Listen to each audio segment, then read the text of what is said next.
Bismillahirrahmanirrahim. Tentang kalimat thayyibah. Dari Ibnu Abbas Rasulullah SAW bersabda, ajarilah anak-anakmu la ilaha illallah ketika mereka mulai berbicara. Talkinkanlah kepada mereka ketika menjelang wafatnya dengan la ilaha illallah. Sesungguhnya pada siapa ucapan pertamanya la ilaha illallah dan ucapan terakhirnya juga la ilaha illallah, lalu ia hidup selama 1000 tahun, maka ia tidak akan ditanya tentang satu dosa pun. Arsyad Baihaqi. Dari Ibnu Abbas Rasulullah SAW bersabda, ajarilah anak-anakmu la ilaha illallah ketika mereka mulai berbicara. Talkinkanlah kepada mereka ketika menjelang wafatnya dengan la ilaha illallah. Sesungguhnya barang siapa ucapan pertamanya la ilaha illallah dan ucapan terakhirnya juga la ilaha illallah, lalu ia hidup selama 1000 tahun, maka ia tidak akan ditanya tentang satu dosa pun. Hadis Baihaqi. Maksud talqin adalah duduk di samping orang yang hampir wafat dengan terus-menerus membacakan kepadanya la ilaha illallah agar ia mendengar dan ikut membacanya. Talqin hendaknya dilakukan tanpa paksaan dan tuntutan, sebab pada saat itu ia sedang menghadapi penderitaan sakaratul maut yang sangat dahsyat. Kita diperintahkan untuk menuntunnya agar ia membaca kalimat ini pada akhir hayatnya. Masih banyak hadis-hadis sahih lainnya yang serupa dengan hadis ini. Hadis lain menyebutkan, barang siapa ketika matinya mengucapkan la ilaha illallah, maka dosanya akan dibersihkan seperti banjir yang meruntuhkan sebuah bangunan. Hadis lainnya menyebutkan, barang siapa ketika matinya mengucapkan la ilaha illallah, maka Allah akan mengampuni semua dosanya yang telah lalu. Hadis lainnya menyebutkan orang yang munafik tidak akan dapat membaca kalimat tersebut ketika matinya. Juga disebutkan, bakalilah orang-orang yang akan mati dengan la ilaha illallah. Rasulullah SAW bersabda, barang siapa memelihara seorang anak hingga pandai berbicara lalu diajari kalimat la ilaha illallah, maka ia akan dibebaskan dari hisab. Hadis lainnya menyebutkan, barang siapa menjaga sholatnya, maka pada saat kematiannya malaikat akan mendatanginya, mengusir setan darinya dan mengajarinya la ilaha illallah Muhammadar Rasulullah.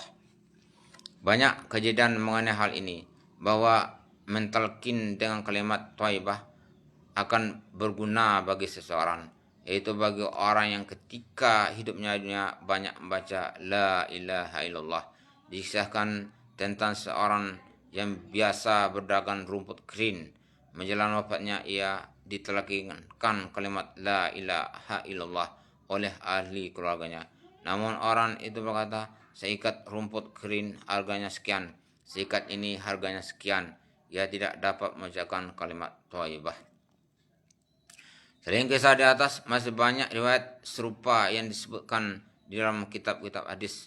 Misalnya dalam Nuzatul Basatin, kadang-kadang hal ini dapat terjadi sebabkan dosa-dosa, sehingga ketika meninggal dunia ia tidak dapat membaca kalimat tersebut. Alim ulama menulis bahwa orang yang terbiasa dengan madat atau candu akan mendapatkan 70 kerugian. Salah satunya ialah sulit membaca kalimat thayyibah pada saat kematiannya. Sebaliknya, orang yang selalu bersiwak akan mendapatkan 70 keuntungan. Yang paling ringan di antaranya ialah pada akhir hayatnya ia akan diingatkan untuk membaca la ilaha illallah.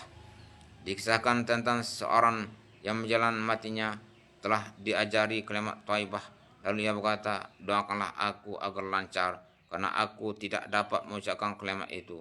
Orang-orang bertanya, mengapa? Jawabnya, karena aku kurang berhati-hati dalam menjaga timbangan. Disebutkan dalam kisah lain, suatu ketika seorang ditalkinkan dengan kalimat thayyibah menjelang kematiannya, lalu ia berkata, aku tidak bisa mengucapkannya. Orang-orang bertanya, mengapa? Jawabnya, suatu ketika ada seorang wanita cantik membeli sehelai handuk dariku. Dan aku memperhatikan kecantikan wanita itu. Itulah sebabnya aku sulit mengucapkan la ilaha illallah. Banyak hadis lainnya tentang seorang yang telah bertaubat dari segala dosa dan minta kepada Allah agar senantiasa diberi taufik olehnya.